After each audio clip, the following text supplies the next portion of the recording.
This is Capture the Intelligence, a tf2 horror game made by Nick Souls that was released on GameJoule on October 31st, 2023. And it might actually be one of my favorite horror games, one of my favorite small indie horror games to come out in the most recent year. Now you might be looking at me like, Nick, what the fuck are you talking about? Let me explain. So usually if you've seen my channel, you may see that I'm not like the biggest TF2 fan, but I do like Team Fortress 2. I like seeing and every now and then I do like seeing things in the community and seeing like what people are doing with TF2 through like funny animations or hearing about different players in the community. I love everything related to TF2. And then all of a sudden one day me and my friend Gage, who you've seen on the channel before, we were just playing DVD at like 4 in the morning, and he's like, yo, I got this game that you should try. I'm like, okay, bet. And then he sends it to me on Discord, and it's a TF2 fan game. And I'm like, what? A TF2 fan game? He was like, dude, you gotta try it. It's actually really good. So I was like, okay. And I gave it a shot. And yeah, it's a really fun game. Now, the story of the game is quite simple. The whole story is something along the lines of Spy was going to play on a community server, and then it turns out that the community server he got stuck inside of, and now he needs to capture the intelligence to escape the community server, while facing a bunch of enemies along the way. Which, of course, the enemies are all the different characters in TF2, except they all have these weird deformities, like I don't know, Scout looks like the Yeti from TF2, Medic, Heavy, Soldier, they all have these weird deformities to really make them look fucking weird. But it's actually done in a way that's kind of interesting that I don't really see a lot of other horror games do, especially smaller horror games like this. Now, as I stated before, your main goal here is that you're trying to capture the intelligence to actually escape the server, and you're put into 5 different stages. Each stage is a different Gmod map, like stock Gmod map that you play on, and it's actually kind of interesting because they do bring a lot of Gmod maps, they bring Construct, and just there's I can't name them at the moment, but yeah, they have a lot of but the 5 levels are all Gmod related maps, and I think that's pretty cool that he took Gmod maps, incorporated TF2 into it, and they just made a horror game about it. I think that's actually kind of interesting. So with that further out of the way, let's get into the gameplay. So as I said, you're put into 5 different levels. Each level you have a different objective that you need to do. For the first one, your main goal is to capture the intelligence 3 times to win the game.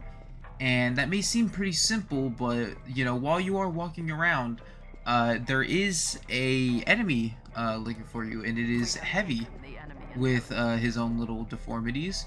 And this is where you'll start to realize that the AI in this game is pretty simple, to be honest. Not in the sense that it's like a bad AI, but it's just kind of really easy to juke them out and stuff like that, but it can get pretty difficult at times, and if you're not careful, you can screw yourself over at times. We have secured the enemy intelligence. After collecting all three pieces of intelligence, the spy does manage to escape, and after he escapes, he heads outside to the outside of GM Construct, which is another classic G-Bug map.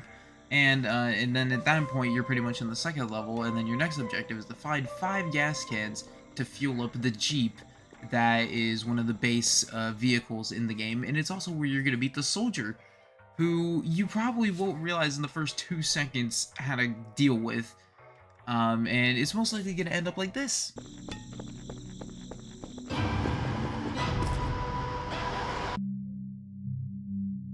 After that embarrassing death, the game does give you a tip telling you how to deal with him, in which you will realize that you do have a button that calls for Medic, just like in Team Fortress 2, that if Soldier comes near you, all you gotta do is press that and it stuns him for a minute. So I think it's so cool to me that they're able to take this random concept of a TF2 horror game and like actually incorporate parts of TF2 into it, as well as the whole Gmod maps being the different locations of each level. I think that's actually pretty cool. After managing to fill up the car with gas, you end up running over the soldier, and then the car breaks down in the street, requiring you to go on to the next stage where you have to turn on 2 generators and open the northern gate. Now, this is where you're going to play against Sniper, and he doesn't actually have any deformities, it's literally just Sniper. But it's actually kind of interesting because throughout the level, there is a pyro that is all deformed and fucked up that is slowly following up to you. And if you walk into a sniper's area, like if you try to just run past the snipers, most likely it's going to end up like this.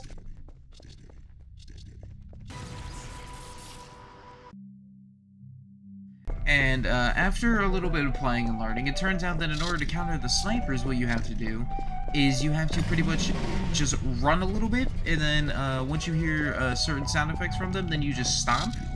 And yeah, you just kind of rinse and repeat, because if you stay running for too long, then they'll shoot you.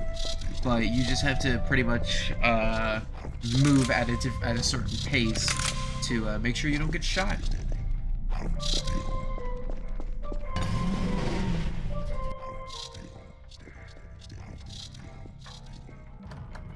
After turning on the generators and escaping, you are put into the second to last level of the game.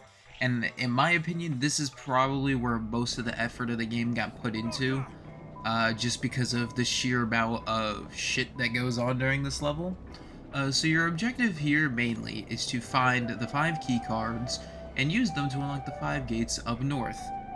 And this is where you're going to not only meet Demo Man, but Medic and Scout all at the exact same time. So the way that all these characters work is kind of interesting. With the Medic, he moves pretty slowly throughout the map, but he's very sensitive to noise, meaning the moment he hears a certain noise, he will sprint over there in a matter of seconds. So, what you're supposed to do to counter him is you're supposed to call for Medic in a specific place that you want him to be, so that way he's out of your way, and then you just go around.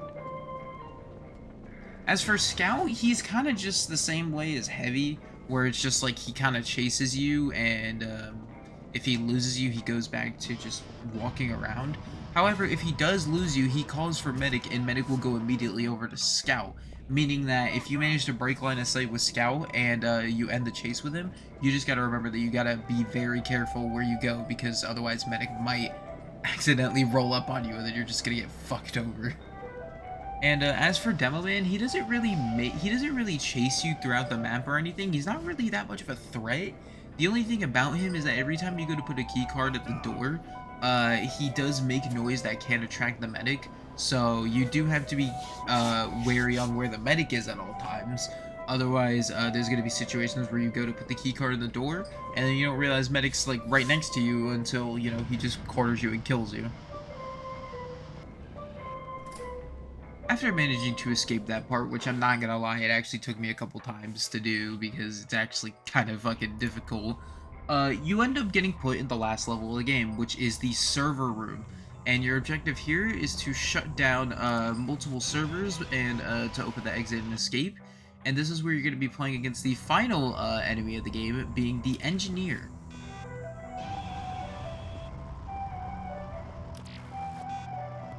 So the Engineer himself is kind of like a whole fucking weird like character. So every time you shut off a server, you get this weird little flash on your screen of Soldier, and then he just kind of teleports in front of you, and then he starts chasing you, meaning that you have to try and escape him. This part was also kind of a struggle for me too, not gonna lie, simply just for the fact that, like, I didn't realize that he teleports pretty much right in front of you after you shut down every server. So you kind of do have to get used to that, and also the fact that you kind of have to do the servers in a specific order, because every time you shut down the server, he shows right up to you, so you have to kind of strategize where like which ones you shut down first, so you know exactly your route to shutting all of them down.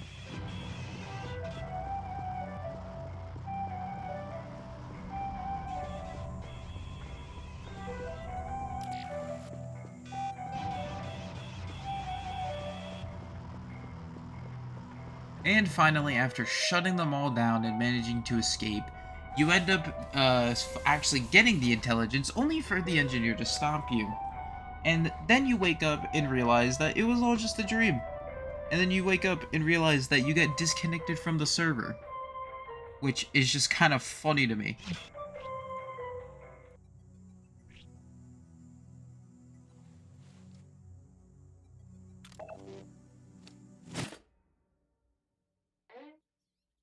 What the hell?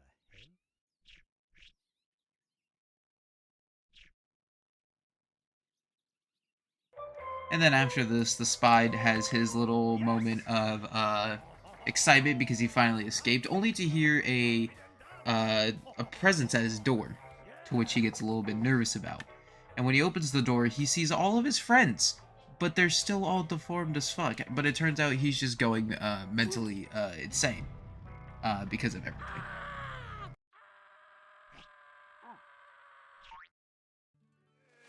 And after knocking him to his senses, they show him that they're not trying to hurt him. They just simply wanted to have cake with him.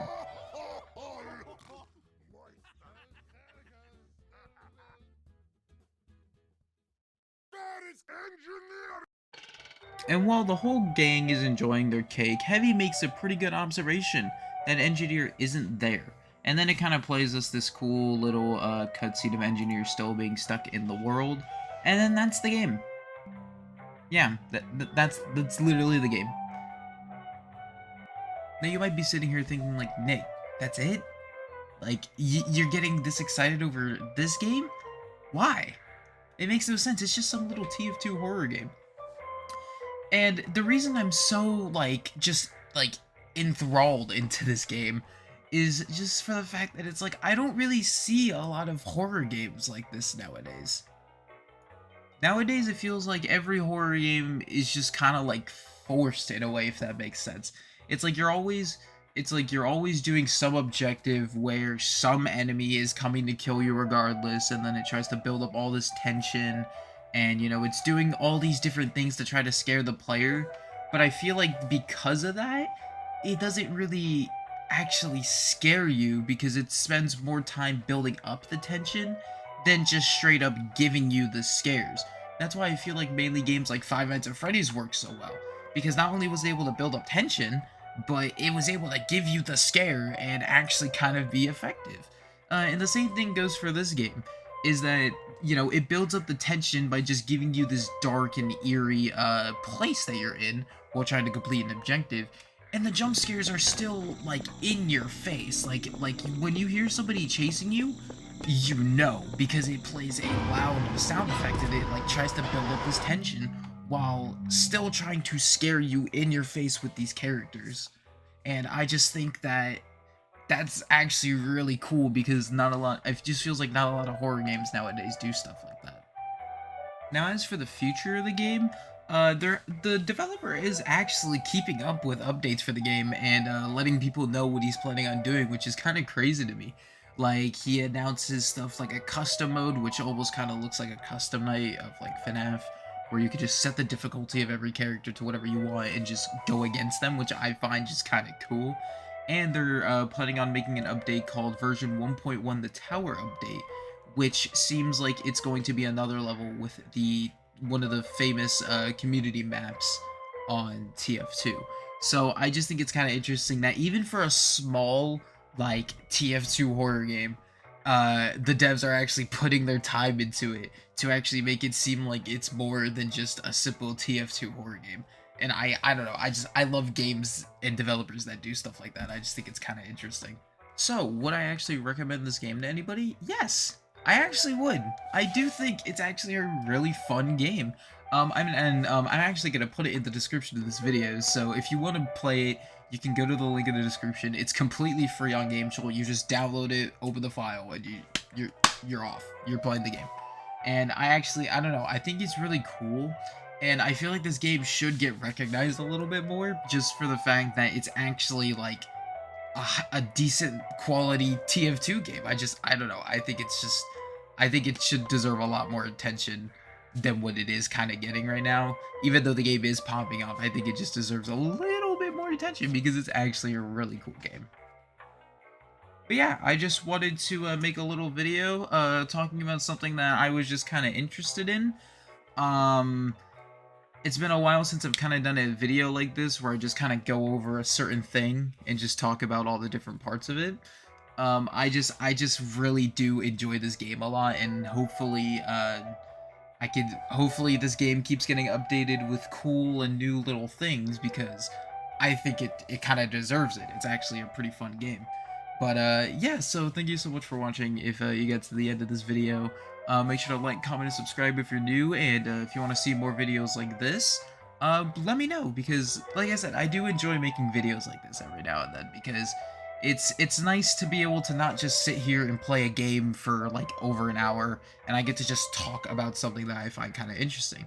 But yeah, so thank you so much for watching, and yeah, if you want to check out any other videos I have, including TF2 stuff, you can as well. Still kind of working on the TF2 Man vs. Machine video, but that video is going to take a while. But yeah, so thanks for watching, and yeah.